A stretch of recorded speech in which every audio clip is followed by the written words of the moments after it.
and gentlemen, welcome to Breakthrough Conversations. We have Suresh Hedazada co-hosting today. My name is Brett English, and we join with the beautiful Odette Linton, the spiritual healer and soul channeler. And thank you so much for giving us this time. My pleasure. Yeah, thank you. Welcome. Can I just jump in the beginning? When it comes to unlocking spiritual gifts, is there something you can actually work for and attain, or does it sort of just happen, at least in your experience? I guess I'll go from my aspect.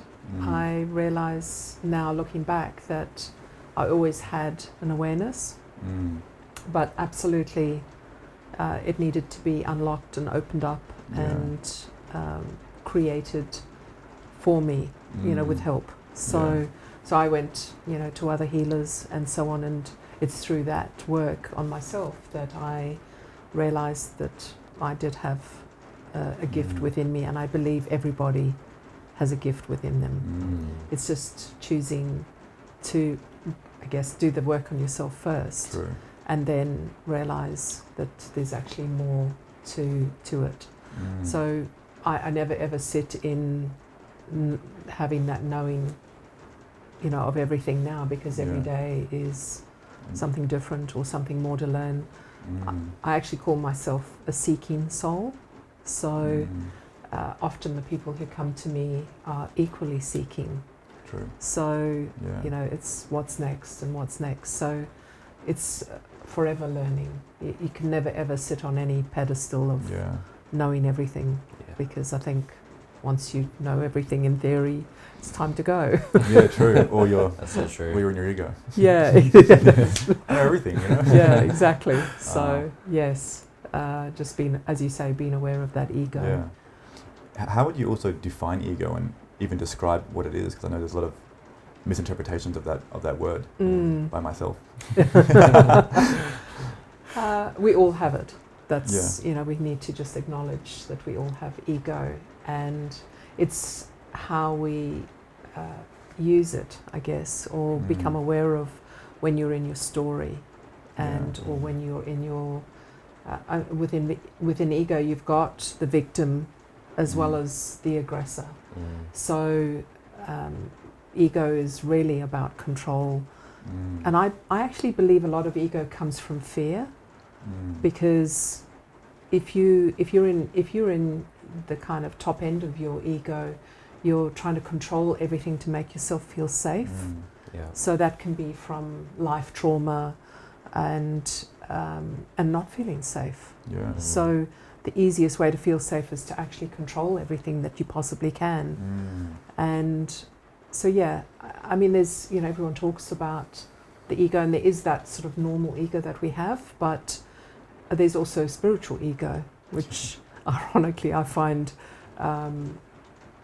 harder to deal with. Because I kind of feel that if you've done the work on yourself, you kind of should know better. Yeah, true. You get the guilt associated with it. Yeah, I know that sounds like a judgment, and it's not meant to be. It's just, the spiritual ego kind of gets a little bit out of place sometimes. So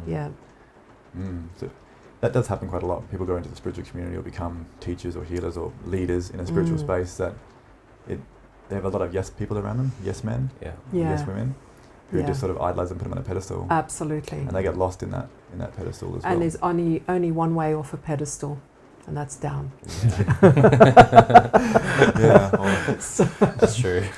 So they identify with it so much that they they believe that they're like some sort of on a hierarchy kind of. That's right. So if somebody sort of says something along those lines to me, is like, oh, I've got you up here, and I go, oh, please don't, because there's only one way, and that's down off it. So I don't ever consider the pedestal at all. It's I'd rather just consider it, we're just on different rungs of the ladder.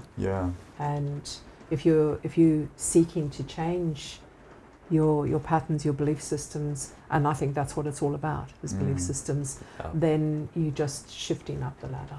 That's all. And often I'll go through something myself, and I'll wonder why I'm doing that, and why I'm having that experience, and I sometimes kind of go into my own, oh, I've done so much work on myself, why am I experiencing this?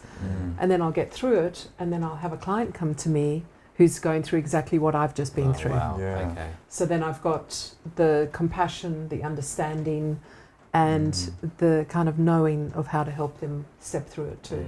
Wow. I think that's like spirit kind of guiding as well, that put you through an experience of somewhat adversity. You overcome it, and then all of a sudden you have clients who are matching that same thing. Absolutely. Yeah. It was all a part of the training. And that's exactly how I view my life, is because it's been quite a traumatic life as well. I just, I often wonder, I was like, I'm a really good person. Like, I come from my heart.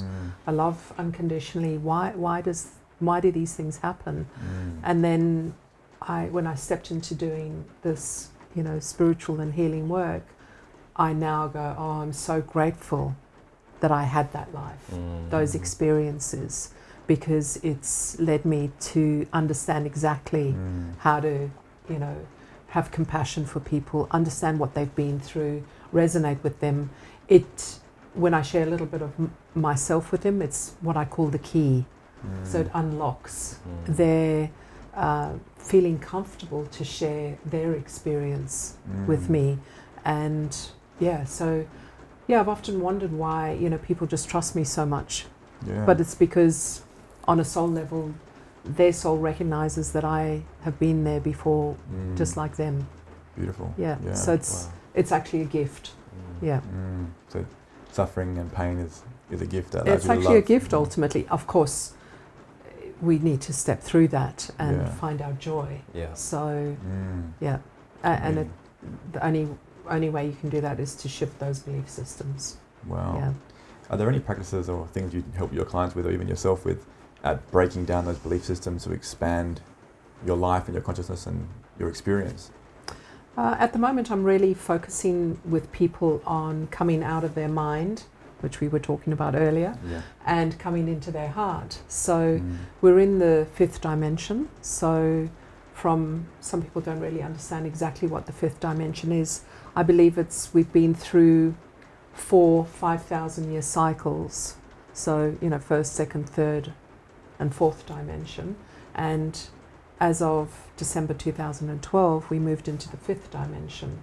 So we're still in early stages of the fifth dimension. So a lot of us still have attachments to actually the third and fourth. So the third is very much about war and conflict.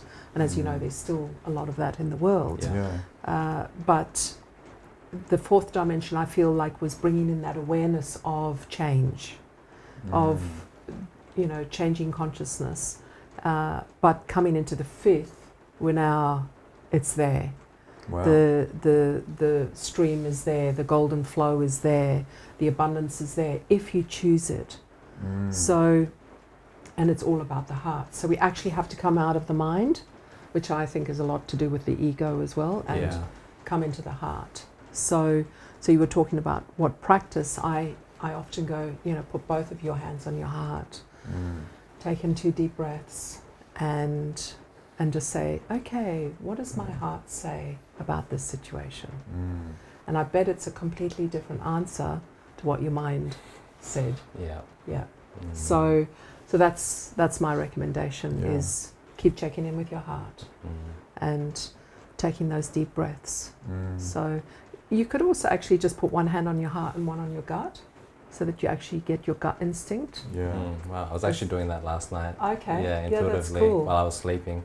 Yeah, that's a wonderful way actually to go to sleep, so that you're actually in complete, you're connecting into that solar plexus and your heart, and they're kind of moving together.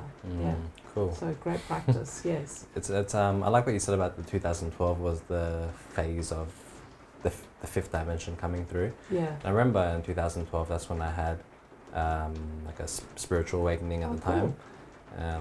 So yeah, that triggered a memory from back then. It was like the beginning of, I was meditating a lot during that time, and I had a voice that came through, and it said, if you want to heal yourself, you have to go into nature, and everything's interconnected. Absolutely. So yeah, that triggered a memory when you said 2012 at the time. Because they were talking about the end of the world. Yeah. and actually it was the end of the world of the fourth dimension. But we still have attachments, into that. So the more you work on yourself, the more you become aware of those attachments still back, from this moment backwards. Yeah. And the more you kind of work on disconnecting. So, you know how we often have these patterns that keep repeating themselves, and you're like, come on, like. So why don't I see it sometimes? I have enough of that. And so then go and get a session with somebody to help you disconnect that attachment to that pattern, so that you can. It's a bit like taking a backpack off your back. Yeah. So when I work, I kind of see them as, I call them etheric cords, but they're like elastic bands that are attaching to these old belief systems, consciousnesses, patterns, and just when you think you've pulled away from it, it springs back again and kind of gets you. So from my point, from a spiritual point of view, I'll send healing into them and ask to then dissolve them or cut them. Right. And then because I cut that, because we're in our human form, we're kind of have this sort of gaping hole as such. So we can either refill it with that drama, or we can fill it with these golden threads that are connecting into the future, the abundance, the movement into, that golden stream that I talk about. Wow. So if you're cutting a lot of stuff out, our default pattern is to reconnect to it. Yeah. So it's safe and comfortable. Exactly, and, you know it. Yeah. Oh, I know how to deal with this. Yeah. So by clearing that out, I always fill up with something good, so that you're not doing that default pattern back. Yeah. Yeah. Wow. Yeah. Beautiful. That's very. Can we talk about healing and channeling? Sure. So if you're with a client who's coming in and you need to channel their higher self or channel their guides or whatever, is there a practice you can do before they get here or as they get here to either protect yourself and them, and to assure that you're tuning in with the right? How do you navigate those realms to be sure that you're getting the right person? I used to spend a lot of time calling in protection, and you can do that. So basically, you can simply ask to be placed into a bubble of golden light. You can set an intention. So often I would set the intention of, I affirm to be aware but not take on board, so that I didn't suck their negativity into me, because actually a lot of healers get really ill because they will take the energy, the negativity from that person and try and deal with it themselves, which is actually that's not a good thing at all. So I used to do that, and you can still do that. But now I've kind of moved into this realization that if you are in your inner being and in your own vortex of energy, nothing touches you. Yeah. Wow. I believe that as well. Yeah. So as long as you're in your, when I kind of trained, I'm a body talk practitioner as well. So when I trained in doing that, part of the protocol is asking at the beginning through muscle testing whether you have permission to work on somebody. And if you get a no, the next question is it the client, is it the person on the bed, or is it the practitioner? Right. So if it's the practitioner, then you've got to find out what's going on within you. So it's actually really important to be in your kind of harmony and in your right space before you do healing. If I wasn't feeling right, I would cancel the appointment prior and just say, I do. I just go, there's something dramatic happened in the family or whatever which has affected me, so I'm not in the right space. Yeah. So because I want to be 100% in the right space to help somebody move through those belief systems and have their best experience. I always like to think that I'm doing my highest and best in what I do. Yeah. Okay, perfect. Makes sense. And at the end of a session, I actually ask energetically to be disconnected from that person. And you can even go and wash your hands as well. That cleanses. Yeah, just cleanse. So you're just doing the cleansing. Yeah. And then you let them go. So you let them go physically, emotionally, and mentally. Because often you can get involved in thinking about that person. I wonder how that's going to affect that person. I wonder, I wonder what's, what they're going to do next. Oh, wow. It's actually not your responsibility. True. It's just your responsibility for that hour or two. And then, support them through the session and then let them go. Yeah. Yeah. So if you don't let them go and then you have the next client coming in, guess what? You're mixing the two.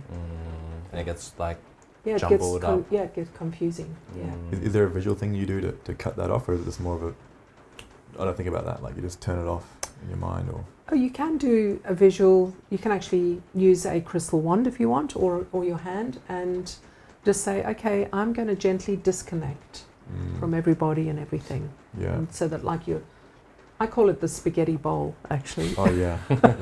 So you're standing in the spaghetti. You can actually imagine you doing that at the end of the day, standing in the spaghetti bowl of, Facebook and the internet and anyone you've spoken to, anyone who's thinking about you. And there's all this. So imagine you go to bed and you're connected to all of this stuff. Yeah. What are you going to do? You're going to wake up exhausted. You're going to have strange dreams and...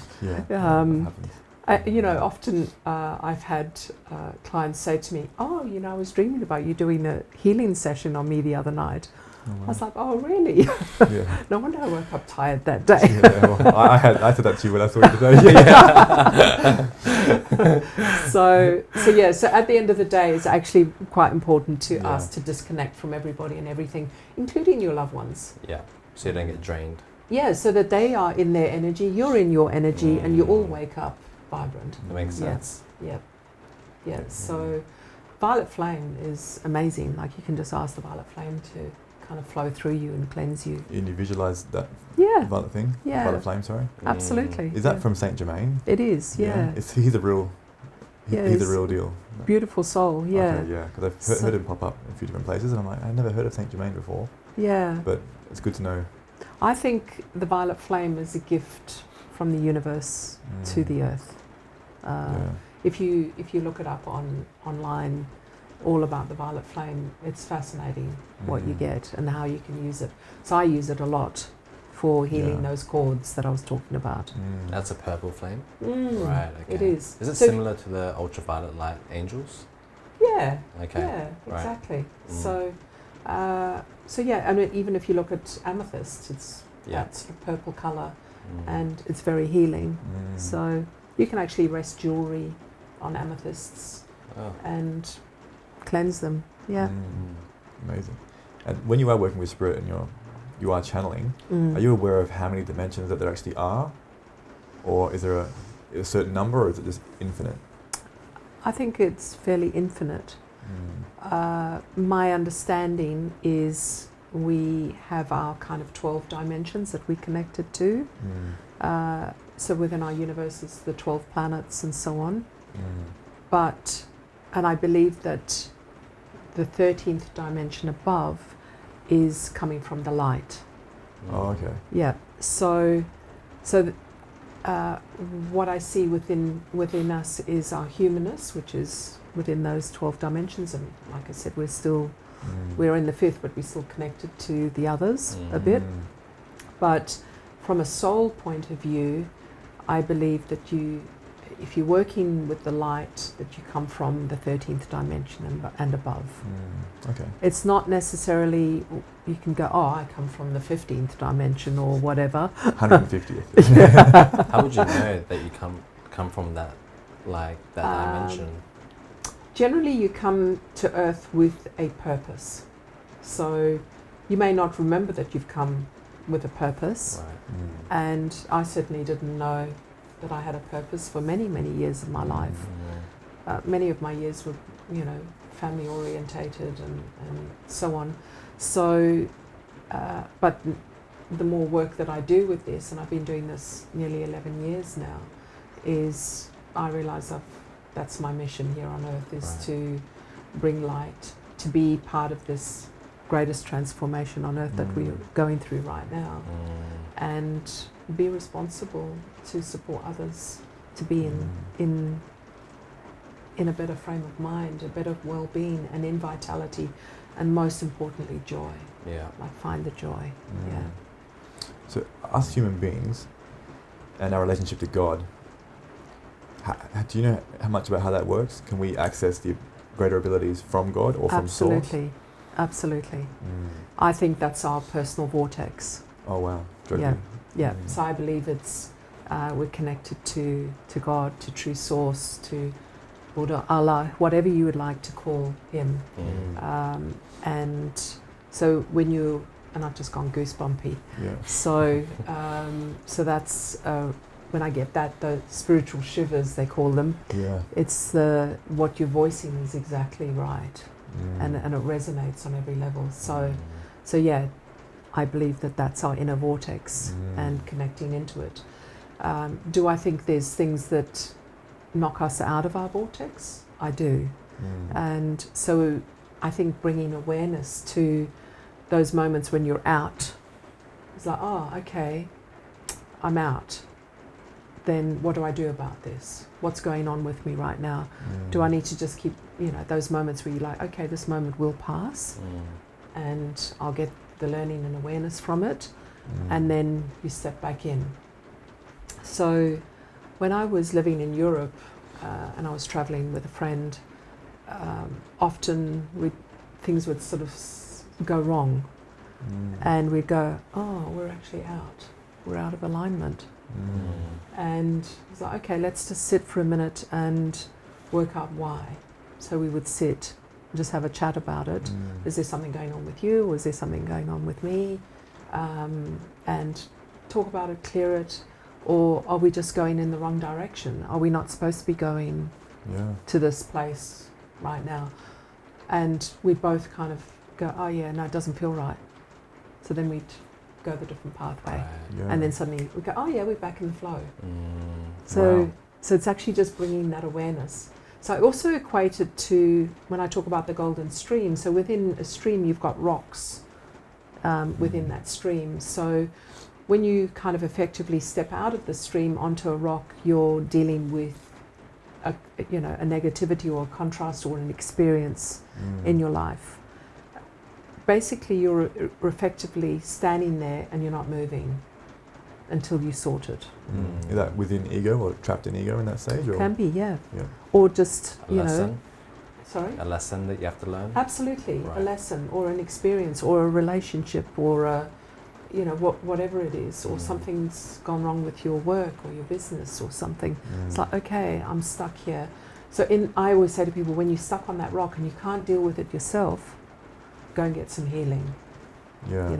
I take responsibility for getting healing on myself every month, every week if I could, or every day.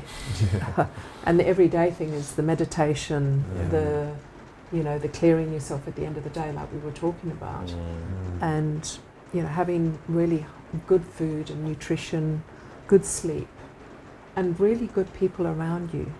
If there's people in your life that don't resonate, cut that cord. That's a bit brutal. That's how he does it. I'm just going to send you some healing.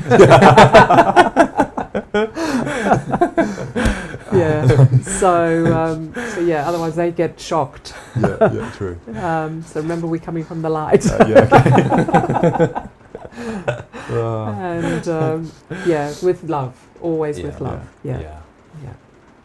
So actually talking about love, it's so important that we find this true love within ourselves. And we've been brought up in a society that if you love yourself, you're considered selfish, and you're in your ego and so on. But actually, that love has to come from within and then radiate it out. I was actually thinking about that today. I was like the idea of drawing the energy in instead of pushing the energy out to people. lighting up your own flame inside of you. Absolutely. So then it's a domino effect. Absolutely. When everyone starts to see you and they recognize that it's within them as well.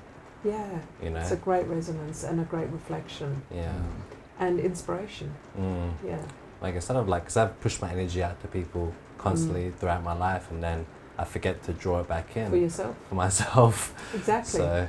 So that's that infinity symbol. Yeah. So you're giving out, and it's huge going out, and then only a little bit coming back in. Yeah, yeah. That's imbalance.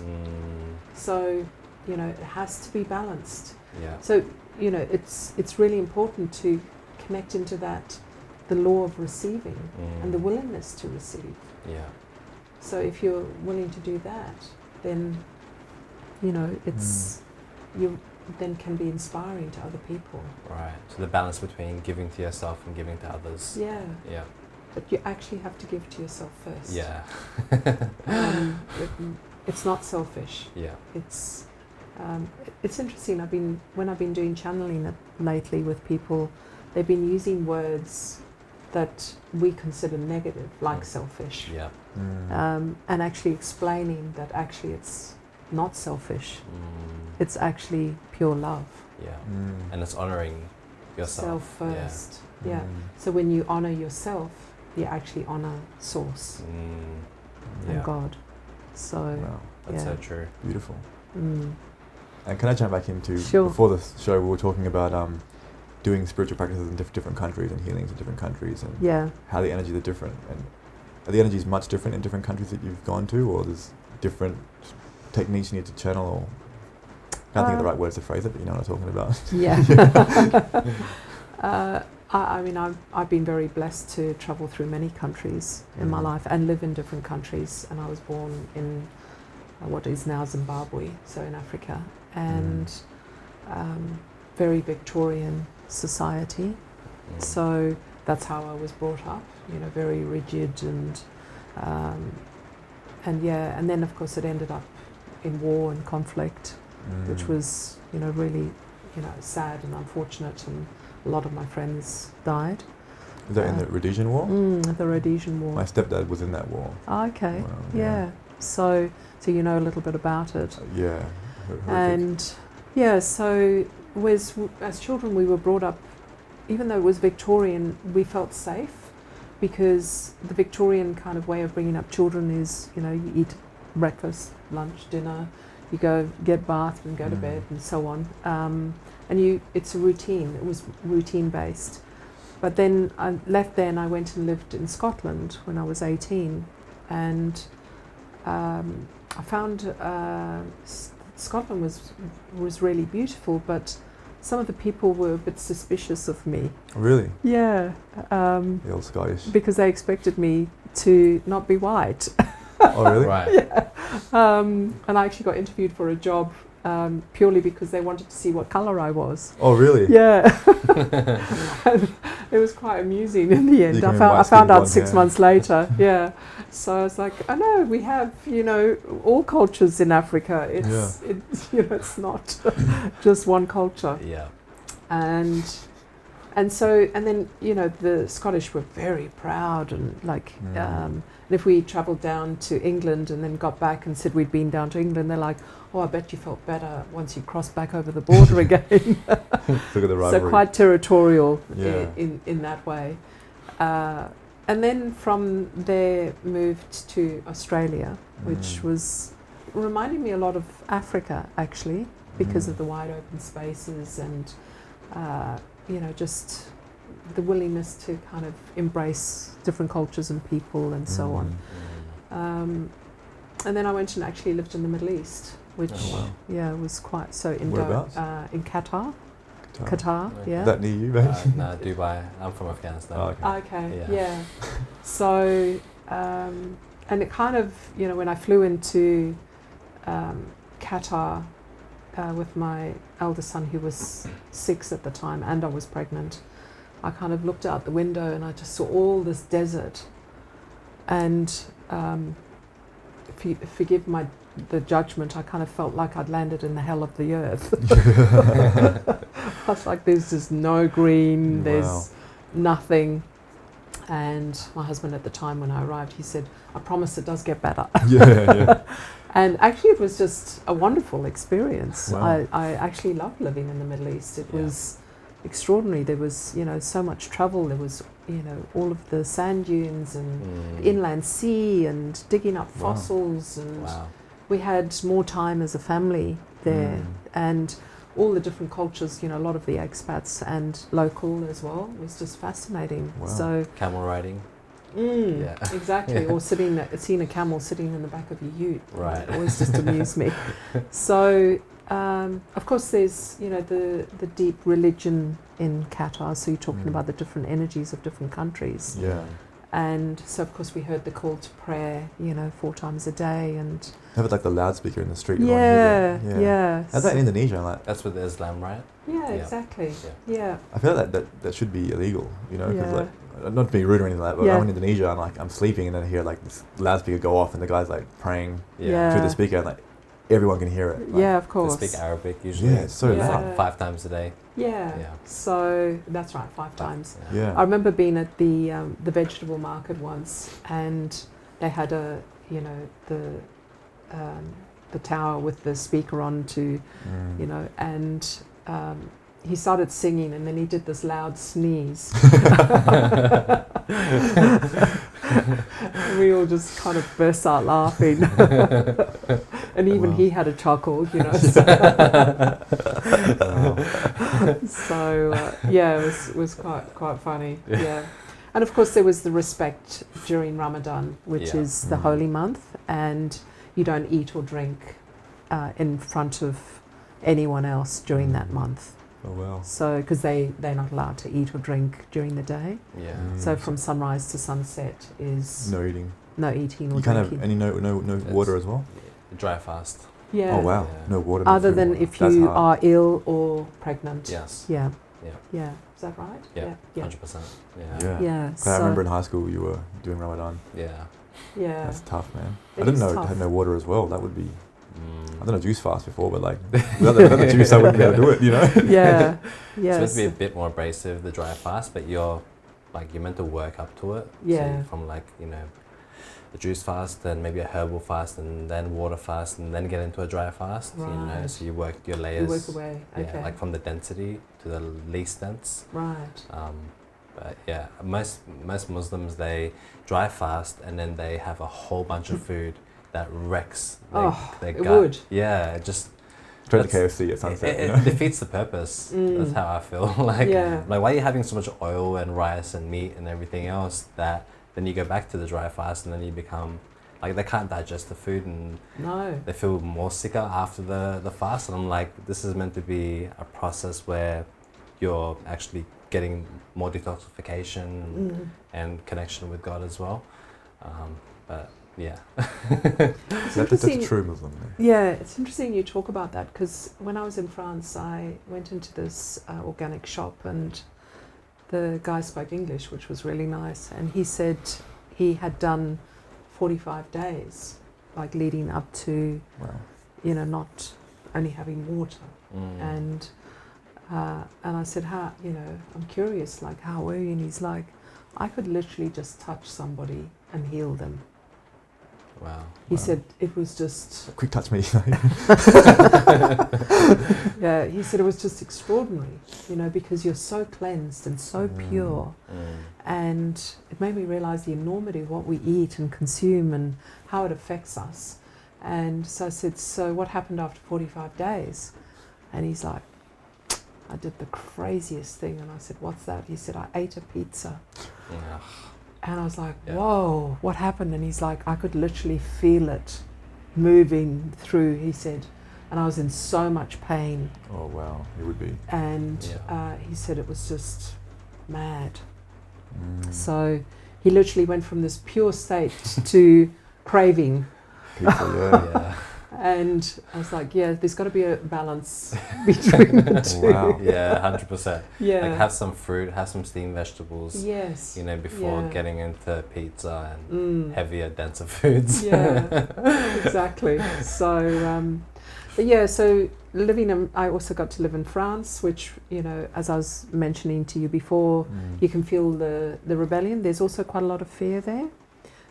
Fear of the taxman, believe it or not. And is that energy from the land and the land spirits themselves? Or is it also from the people and the collective over time? I think it's collective, yeah. Okay. And there was a lot of conflict between the Catholics and the Protestants there as well. So yeah, where I lived, it was very much.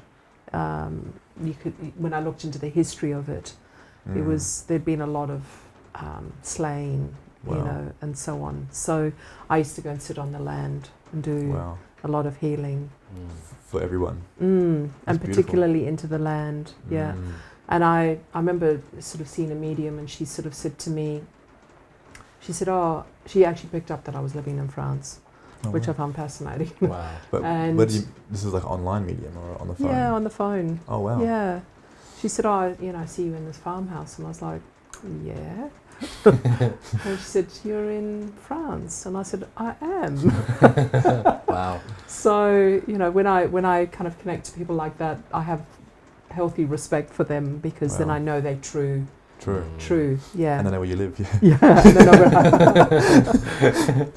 know and she said to me, she said, oh, you know, you're not there by mistake. And I was like, what do you mean? And she said, oh, you know, there's been a lot of conflict there, and, you know, you're there to do healing into the land. And I was like, yeah, I already have been. So, beautiful. Yeah, so that was, yeah, and I mean, France is they've actually had the least invasionary kind of aspect.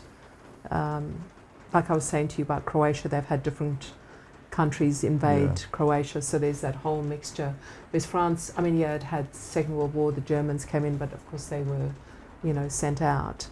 But, so the French are very French and very pure in their culture. And a lot of people think they don't have humour, but they're actually hilarious. Right. So yeah, I made some amazing French friends, and I had the biggest laughs with them. Amazing. Yeah. So, but yeah, the beauty. I mean, I was just lucky. I was in the south of France, in Provence, where there's all these magical hill villages. Oh wow! And, oh wow! So wherever you drove, you know, you'd go around this corner. Oh, there's another one. And, oh, look, there's another one. Can you speak French? A tiny bit. I got away with it because I was Australian. Right. So if you're English or American, then they just speak French to you and expect you to speak French back. But if you say you're Australian, a French friend here said to me when I was going to move over there, she said, make sure you go... Kangaroo. You know, I'm Aussie. I like that. Wow. And yeah, if they can, they will speak English to you. Yeah. Oh, wow. So I kind of got a bit lazy learning. Wow. So just hopping through the markets. Yeah. No. I was just about to say that. Oh, you're in tune. My mind. So yes, it's, you know, it's, and I guess knowing all of those different countries and having experienced those cultures has enabled me to connect with people from all over the world. And I do healing with people all over the world online. Wow. So are there different things you need to navigate when you're doing healings with other people from different lands? Like, are there things like land spirits or other spirits you need to get permission from, or that would not allow you to do work on their land or that sort of? I've heard stories of things. Oh, have you? Yeah. Yeah, but is that never such a come thing? across it. No. Oh, perfect. No, that's not come into my sphere, actually. Okay. That's quite interesting. Perfect, we'll keep it out of the sphere then. Okay. Out you go. Cut. So yes, I guess I work more with the person's soul. So when as you've experienced, when I connect into somebody, I just place my hand on their belly and I call them into what I call my safe haven, and so this is a room that I've created in my mind and in my consciousness, and so when I call the person in, it depends how they come in. Never dressed as they are now. They come in naked as a Never had that before. But you're welcome. Don't blush now. No, they're generally dressed how they were in a past life. Okay. Yeah. White robe. Yeah. And you can do that too. And so I just talk to them on that level to find out whether the past life is one that is been a negative and still affecting them, or it's a past life that is a positive, and this person needs to be reminded of who they are and what's their destiny journey. So I usually spend 10 to 15 minutes just writing. So I do automatic writing or channeling, and so that I can actually give that to them. I'm more a thought-based, mental, conceptual type vision, rather than some people who are, it's like they're watching a movie about somebody. I'm more, that next thought and that next thought, or I'm probably 80% that and 20% visual. Okay. So, Brett, you've done the course that I teach on how to do this. Yeah. So, everyone has a different experience. Yeah. Of the course is interesting. It is. You create your safe haven and you invite your spirit guide to come through, for example. Yeah. And I saw it straight away. This big Egyptian bird-looking thing. Yeah. I was like, whoa. And then I was kind of imposturing myself in a way where I'm like, oh, I always do this. This is my imagination. But it really wasn't, because I wasn't expecting what was going to happen next. No, exactly. But I've been doing that my whole life, but just been thinking that it wasn't a real thing. And I realized actually, that it's so simple. And it's almost shocking in a way. And even when I do quote or channeling or automatic writing, I always second guess myself, because I'm like, well, that doesn't sound like me. There must be a guide or whatever. But I'm like, what if I'm just making this up? When if I speak to a friend, I'm like, oh, some guy was talking to me about his mother, and I'm like, she's diabetic. I just knew it. But I was like, oh, lucky guess. Your dad's diabetic. You just, my ego. I can't differentiate between my ego mind and what's really coming in, because it sounds so similar. Is there anything that you have to differentiate between those two, or to really know, okay, this is me? That's when you come back to your heart. Okay, we're back. Yep. Okay, so what does my heart think about this? Oh yeah, it's your ego. Or no, this is genuinely the truth. True. So so basically that course is about dropping you down into your alpha state, creating a landscape which actually represents you. So whatever's going on in your landscape is what's going on in your life. If it's desert, dry, dusty, then you have no nourishment. Right. If you in water, you're drowning, so to speak. If it's lush and green and, or it's corn that's ripened, there's abundance. Okay, so, but that can change. It's like the weather, it can change 4 times in a day. Yeah. So, and then within there, I teach people how to create what I call their safe haven. And it's built out of nature's products, so it's all natural. And then within there, we build a healing space, a creative space, an exercise space, and then we create a portal of light. And it's through there that you get to meet your guides.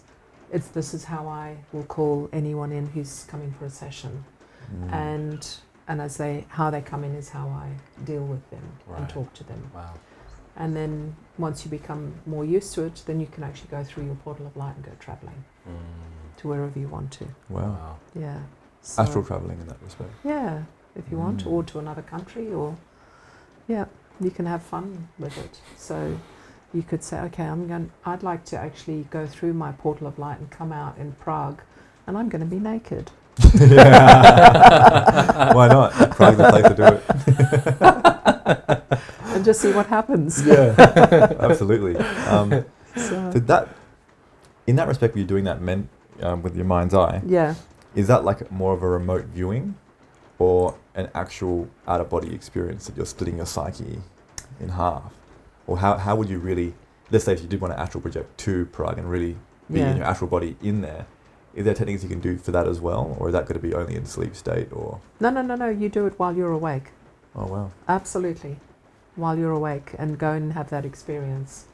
So if you, like we haven't been able to go on holiday, you could easily just go, okay, well, I'm just going to go and have a little drop into Montana in the US and have a little walk around and enjoy the, the wide open spaces and the mountains with snow on the top. And that's beautiful. Amazing. Yeah. So but within that space, that's when you, in your true alignment, in your true vortex, and you're kind of dropping into different dimensions of yourself. Yeah. Wow. So, like you, when I first started doing it, I said to a friend, I'm seeing really strange stuff, and I can't even believe that this is true, and I know I don't have an imagination like this. Yeah. And she's like, no, you're actually connecting into that person and into that dimension. Wow. And viewing it. Wow. Yeah. So the more you do that, the more you are that. So you, like you say, you're having a conversation with your friend, you knew instantly what was wrong with the mother. You were already in that vortex. In that vortex. Yeah. So beautiful. So the more that you do that every day, like I use it every day. Yeah. So I'm kind of in tune. Beautiful. Most of the time. Yeah. Yeah, daily practice. I love it. Another question I wanted to ask as well. This is my personal experience. If I go to shopping centres or I'm with certain people or certain groups, I can feel, wow, I'm actually feeling way more anxious than I normally am. And I can always feel like a closing off. And I always thought it was a social anxiety and labelled myself as being socially awkward or whatever it may be. But then when I've left the area, gone to my car, I'll actually get shivers, and then I'll feel my energy shift and change. I'm like, oh, I feel like myself again. Yeah. And I just come to realise I need to protect my energy. I need to do more things to help protect my energy. But are there methods of protecting your energy? And does the idea of I need to protect myself made out of fear as well? So to use your analogy of going to the shopping centre, I often say to people, when you go to the shopping centre, when you walk out exhausted or energised. So the majority of people around me walk out exhausted. Yeah, I usually do. Yeah. So what happens, you remember you're in concrete. It's actually like the telephone signal, it's actually hard to get through concrete. Yeah. So it's the same with kind of source energy. It's because it's so dense, you're not doing your normal fill up. So before I go into a shopping centre, I specifically ask to be filled up. Excuse me. So I fill up with my energy and I go in and I know I've kind of got an hour and a half in my kind of vessel around me. Yeah. And then I kind of start, feel tired. Yeah. So because I got to a point where I wasn't going into shopping centres because of that fear of walking out exhausted and depleted. And I was like, this has got to change because it's limiting my life. And I was walking with my head down and not looking at people, and that's not who I am either. Yeah. So when I did this filling up of my vessel before I went into the shopping centre or with certain people, I would then be able to smile at them, communicate. I just recognise as a soul I'm there to actually also bring light to people. Yeah. And there are people in the shopping centre who are there to fill up. So that's why they walk out feeling energised. Because they depleted outside in their life. So they come to the shopping centre and they fill up. Right. And they're like, yeah, I love going to the shops. Are they energy vampires or? Basically, yeah. They're not necessarily aware that they are. Yeah, they're just. And you have to forgive them for that. Oh yeah, of course. But so when I walk out of the shopping centre, I do that whole cutting of the spaghetti bowl, and then you kind of open to fill up again. Perfect. Yeah. Wow. I love having the practices that are either visual or to do. Sometimes I feel like when I do it just quickly mentally, I'm like, it's not enough, but it is enough. No, it is. It can take seconds, a minute. Yeah. Not even. Yeah. So, you imagine the bowl of spaghetti. So if you timed it from this moment, okay, I'm going to disconnect from everybody and everything. I'm going to whitewash my energetic field. I'm calling all of my energy back into my heart, and you literally feel your heart go, moo, inside. Wow. So you keep calling it back into your heart until you don't feel anything. And now I'm going to put a spiral of white light around me to keep me safe and protected. Well, how long did that take? 15 seconds. Yeah. And we just procrastinate about doing it. Yeah. Yeah. And it's our own self-healing and worth. What if you can't visualize that? Like, do you visualize it in your mind's eye? Okay, what if But you can physically do it as well. Oh, right, okay. Yeah. Yeah. So just as I was saying, I'm disconnecting from everybody and everything. Yeah. I imagine I'm going through a photocopy machine. White light cleaning me out. Yeah. So you can literally go, you can dump it into the earth or, wherever you want into an imaginary flame or whatever. And then physically I'm calling all of my energy back into my heart. So I've just done that and I don't feel anything. So it means I'm actually filled and contained. If I felt this inside my heart, I know that I've been giving out energy. So remember to do this work, you're calling in universal energy to come through you and out. You're not using your energy. If you're consistently feeling that coming back in, you're not doing it right. Right, okay. You shouldn't be using your energy. Yeah. Your energy is your energy. Yeah. So there's a separation between universal energy and your energy. Yeah, universal energy is free. Right. Why wouldn't you use it? And it's golden, and it's, our souls are golden. So if you're calling in golden light into you and you're giving it to that person, you're actually expanding their soul consciousness. Wow, okay. Yeah. So And it's free. And it's free. Yeah. Wow. Well, That's I cool. don't, I'm not necessarily a healer. I'm just a conduit for it. And, just my life experience gives me the knowledge and understanding to help people through their belief systems and so on, and their concepts and their traumas. Beautiful. And then ask to clear it. And I'm asking to clear it, spiritually and physically. Yeah. Wow. It's beautifully said. Yeah. Thank you. Do you mind if I drop into some dark conversation quickly? Sure. Just because in 2012 we said we're going 5D, so it's a greater level of energy we have access to manifest and do all these things. Yeah. But does that give us a greater capacity for evil and ill intent, or things like spells and witchcraft and of that sort of nature? To be in the fifth dimension, you mean? No, for people to use that power coming in for either spells, witchcraft, and things of that nature. Like, is there such a thing as spells and curses and black magic? Oh yeah, there and is, stuff like and I see that in people, Yeah. and have seen that on people.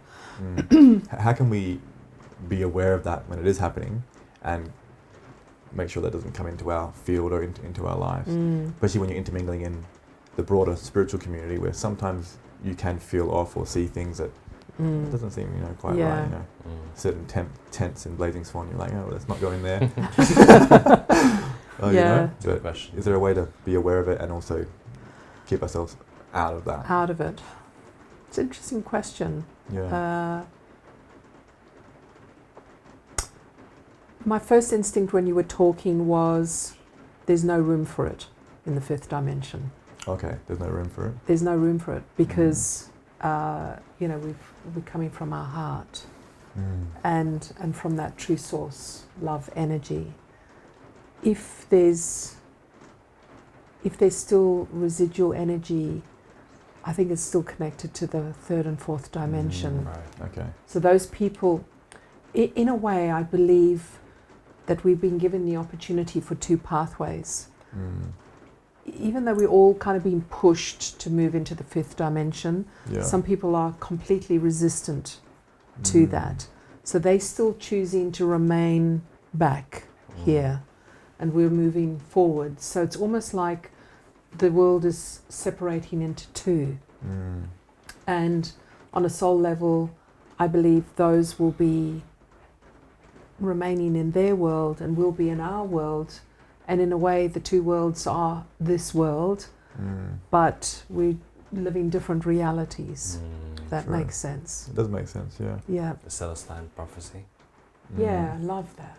Yeah, that was That's what just came through. divine moment when I read that. I haven't read it yet, but You should. Brett told me about it. I've only read the first chapter. Right. But I googled like what the things were. I couldn't be bothered reading the whole story. Oh, all the insights. What are the insights? You know, I couldn't help myself. It was the split of the two that you were just talking about. Yeah, and I highly recommend you actually either get it downloaded on Audible, so you can actually listen to it in the car. I had it on 7 discs. Yeah. Oh, nice. So I'd read the book and then I got the actual discs and I'd just play it in the car and I'd go, I've got to stop, and I'd quickly write a note. And then I've since read all the others on from there, and they take you right up into the higher levels of consciousness. Really? So, I recommend everybody read The Celestine Prophecy. Yeah. Wow. Beautiful. Well, what was the first moment in your life that something clicked within you and you were like, you had that epiphany or realization that, you know, we don't just come here and die and then that's it? Yeah. In a way, I always knew it. Yeah. But not consciously. Right, okay. So actually it was one of those sort of profound moments. I often have profound moments in the shower. Okay. When the water's hitting you. When the water's rushing over me and I kind of get this thing. And I just read The Secret. Do you remember when The Secret came out? Law of Manifestation. Yeah. And I found that really fascinating. And then I also read The Law of Attraction as well. But The Secret, I kind of, because it talks about creating the vision board and so on. So I actually did this vision board, and at the time I was single, and I put this image of the type of man that I would like to, and I'd actually cut it out of the magazine, the Sunday paper. And there was this article on this man who's in Perth, and I was like, oh yeah, he's cool, you know. And so I cut his picture and I read his story, and I was like, oh, interesting. His name's Paul. I won't say his last name. And Paul Keating? Sorry? Paul Keating? No, definitely not. And so I put that on my kind of vision board and so on. And I was in real estate at the time. And literally 2 months later, I had a call from that man. Oh, wow. That'd be freaky. To actually go and look at a property. And I kind of took the call, and I didn't really kind of, because he was talking quite fast, I didn't hear his second name. And then I organised to show him the property the next day and put the phone down, and I was like, wait a minute. No, that's not, no. And so anyway, I kind of went to the appointment, and it was him. And I was like, oh, this is freaky. Did you tell him, like, shocking you're on my vision board? I mean, he was with somebody, so, you know, it was fine. But the simple fact that I could manifest that it just blew my mind. And I was like, okay, this is a real thing. Like, this isn't just reading, the law of attraction actually works. Wow. So then I started playing with it. How old were you at the time? Oh, that would have been in nearly 20 years ago. Oh, wow. Okay. Yeah. Wow. So, and then so when that happened, I think it was after that I sort of stood in the shower and I just felt this love energy coming through me. And I was like, that's what it's all about, is loving yourself enough because I had, in a way, I sort of see this is the law of attraction. So there was part of my belief system was like, nah, that, you know, I'd never be able to connect to somebody like that. And but then I just forgot about it. And because I forgot about it and wasn't tracking into, well, that's never going to happen. It still took 2 months for it to create because of that initial, you know. But then because I forgot about it, it did. So you see it. What happened is I put it into my vortex, and it started creating. Wow. And you held it there. I just left it in there, and then it just, because I had no resistance to it, it dropped into place. Wow. So you made the vision board. Was it on display, or did you just have it somewhere? You didn't look at it? I actually had a big notebook, and a notebook. Yeah, I actually had a big awesome. kind of pad, and manifestation notebook. Yeah. And so I had one about family, and I had one about, you know, home, cool. and relationships. So when you started playing with it, what was some other things that came to fruition? Yeah, definitely healthier relationships within my family, and definitely a healthier relationship with myself. And I started moving into, so there were people around me that weren't on the same resonance as me. And so because I've had quite a lot of abuse in my life, there was still this residual energy, and so I started moving into letting them go. And then by the time I turned 50, I was like, that's it, no more. And so I spent a year just going, no, no, no, no. And I don't have anyone in my life now who doesn't resonate with me. Beautiful. Yeah, it's beautiful. Definitely a good place. And you know, ultimately, my relationship with myself, I've really come to that place of I'm actually quite comfortable in my own company. I don't need anybody. I love being with people that I love, but I'm very happy on my own too. Yeah. So I resonate with that. Yeah. A lot of peace. It does. So that kind of, you talk about profound moments. I actually did a Chinese astrology course with a friend over 2 days, and we went through all aspects of life, and we got to the relationship part. So we actually get a chart, you know, about relationships or about, you know, abundance or whatever. So we were on the chart about relationships, and I said to my friend Michelle, I said, what does this symbol mean? She goes, and I was like, well, that doesn't sound good. So she said, I just want you to listen and then sit with it and then go with that. I was like, okay, something really bad's happening here. And so she said, that symbol means and can mean that any relationship you've had before or potentially will have, you'll always feel alone. Right. Wow. And I was furious. I was just, you know, I think I even used an expletive about it because I was just like, no. Yeah. So, and she said, remember what I said, sit with it. And I did. So it was a significant moment in my life because I really had to look at myself. And I had to look at my past, and absolutely she was spot on. I'd always felt alone. And so I was like, okay, so potentially I'm always going to feel alone. So all that longing and yearning for this fulfilling, you know, loving relationship, I thought, oh, well, that's never going to happen. So if that's never going to happen, what am I going to do? I have to find it within. Yeah. And I don't mean just talking about self-love. I mean really having a true loving relationship with yourself. Yeah. In your heart. And it just clicked. I got it. And I found that, you know, even though I was invited out to various things, I'd go and I'd leave early because I actually just wanted to go home and be with myself. I was like, this is cool. I can resonate with that. That's cool. And I mean, I'm an only child anyway, so I had that within me anyway. So, but yeah, it just brought me the greatest peace. To actually be within that. So now I realize that if I, you know, draw in another relationship as a life partner type person, they need to be totally in their own true love of themselves along with me, and you know, we connect on that level. So it's actually a reflection. True. Of we were talking about that like 2 nights ago. Like truly loving yourself and then complementing each other. Exactly. You know, so you're allowing them to be themselves. And be free. Yeah. Be free. Yeah. True, yeah. Well, sometimes codependence is nice.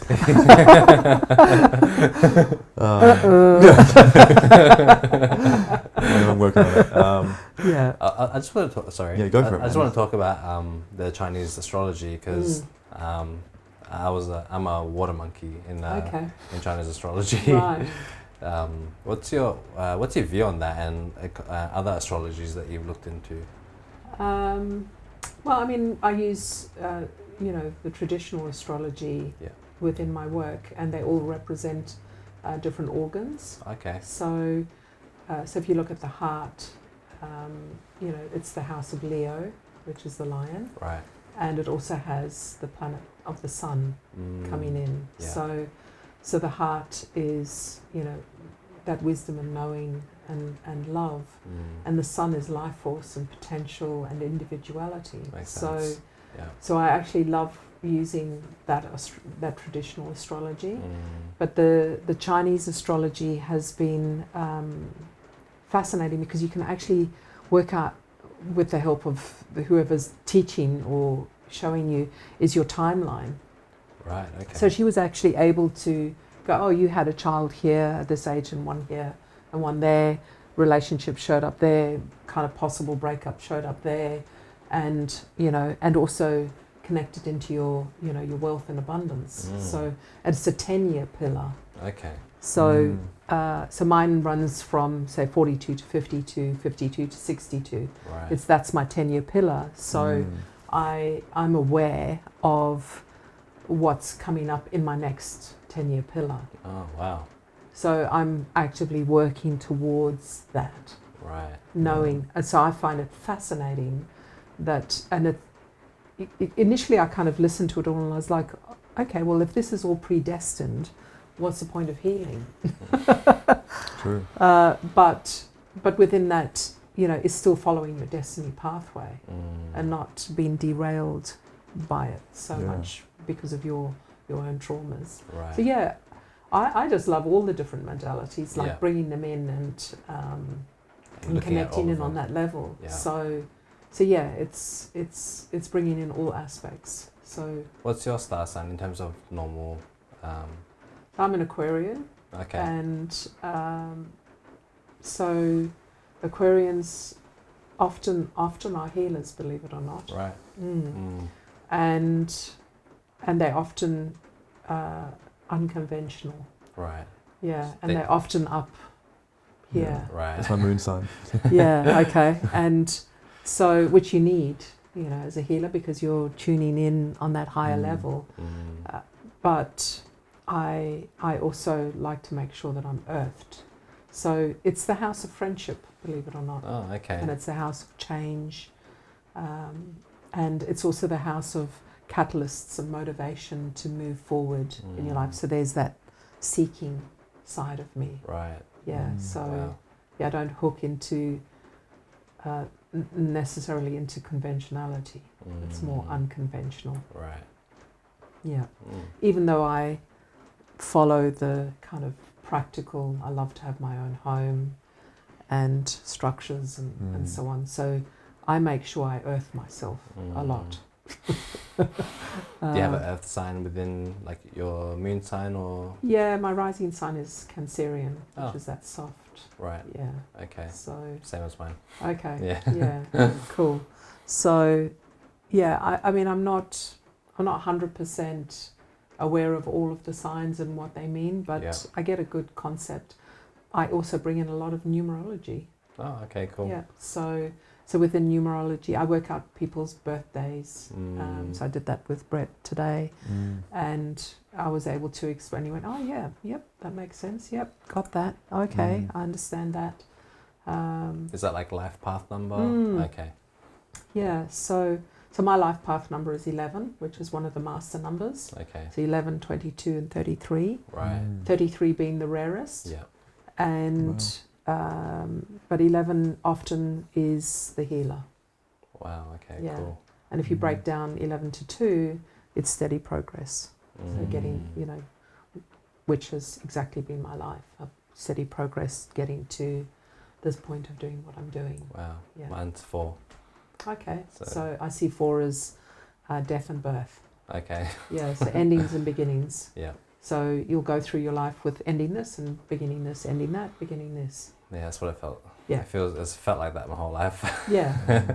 So when you come to acceptance, then so Brett's is number 7, which is a spiritual pathway. Right. So bringing so I have to accept that I'm an 11 and I'm going to be doing healing on people. Yeah. Yours is acceptance that, you know, you are going to follow a spiritual pathway. Same as Jaehoon. Beautiful. Yeah. Yeah. So, and then you can work out what you are going to be for this next year from your birthday. Right. Yeah. So I've just come out of a 7-year, which was a spiritual, lots of change and, you know, changing direction and moving from Perth to Denmark and dealing with whatever, you know, the Denmark energy brings up in you, which is to clear it out. And then the day I moved into, was on my birthday at the end of January, into an 8-year, I suddenly felt in the flow, which is the infinity symbol. Wow. Yeah, and I was like, whew. Beautiful. So, you know, after this year I move into a 9-year, which for me is release, so I'll need to let go of whatever I'm attached to in that year. Yeah. And the cycles are usually 10-year cycles or 11-year cycles, or different for everyone? Oh no, that's not a cycle. Oh yeah, no, it is. It's a 9. It's 9 year. Okay. 9-year cycle, because you then, if you move into a number 10, you become 1. Okay. Yeah. Beautiful. Yeah. So number 1 is new. You know. New beginnings. So you're a 1 this year, did I say? Yeah. Yeah. In my birthday, I'll be a 1. Yeah, you'll be a 1. Yeah. Yeah. So, so these are new beginnings. It's a new cycle. Right. Yeah. Okay. Cool. So yeah, it's fascinating. Yeah. So I do a little bit of everything. Yeah. Yeah, that's amazing. Yeah, not an expert at everything, but you know, just a bit of here and a bit there, and I bring it all together. Right. And Jack of all trades. yeah, that's it. Jack of all healing. Okay. I don't know if that's a good way to put it. You put it on your business card. Yeah. Is there any more questions you have for Odette? One more question. Do you think our life is pre-planned already? Like it's been. Okay. So there is no free will? Oh, there is free will.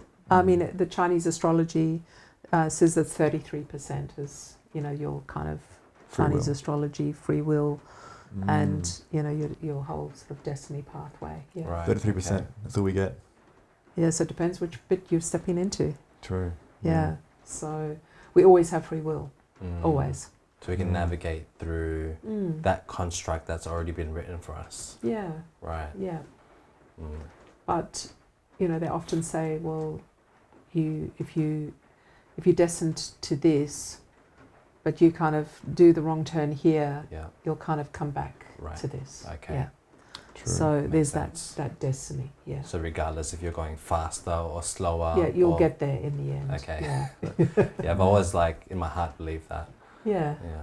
Yeah. So yeah, I was just saying to Brett earlier, you know, I had seen a medium and she's like, oh, I can see you as this author energy. And I was like, yeah, I've been talking about writing books for years. I've just never had the right space or time to do that. And she said, and it's the oddest thing, she says, I see you handwriting. She said, why would you be handwriting when you can just be typing? And I said, oh, I handwrite when I'm channeling every day. Oh, wow. With people, because I put my hand on someone's belly, I can't type. And it's too mechanical. It interferes with the energy, in my opinion. Yeah. So I've got a mountain of notebooks that high, which I'll use, you know, to write amazing book about all of the soul channelings, because I can pull a book out from 7 years ago, flick it open, and I'll read someone's channeling and I'll go, oh my God, this is fascinating, because I've forgotten about it. Yeah. And this can help so many people, this information. So it's not about disclosing who it came from. Yeah. It's just, this is for everybody. Yeah. Beautiful. Wow. So, Reminds me of Dolores Cannon's stuff. yeah, she's fascinating. So it's very, very similar, I'd imagine. Yeah. Yeah. Potentially, yeah. So, yeah, she's extraordinary. Beautiful. Yeah. All right, 5 to 3. Okay. We made it an hour and a half. Thank you so much. That was actually a beautiful conversation. Wow. My pleasure. I'm so It's been grateful. lovely to actually sit with you both, and and honoured.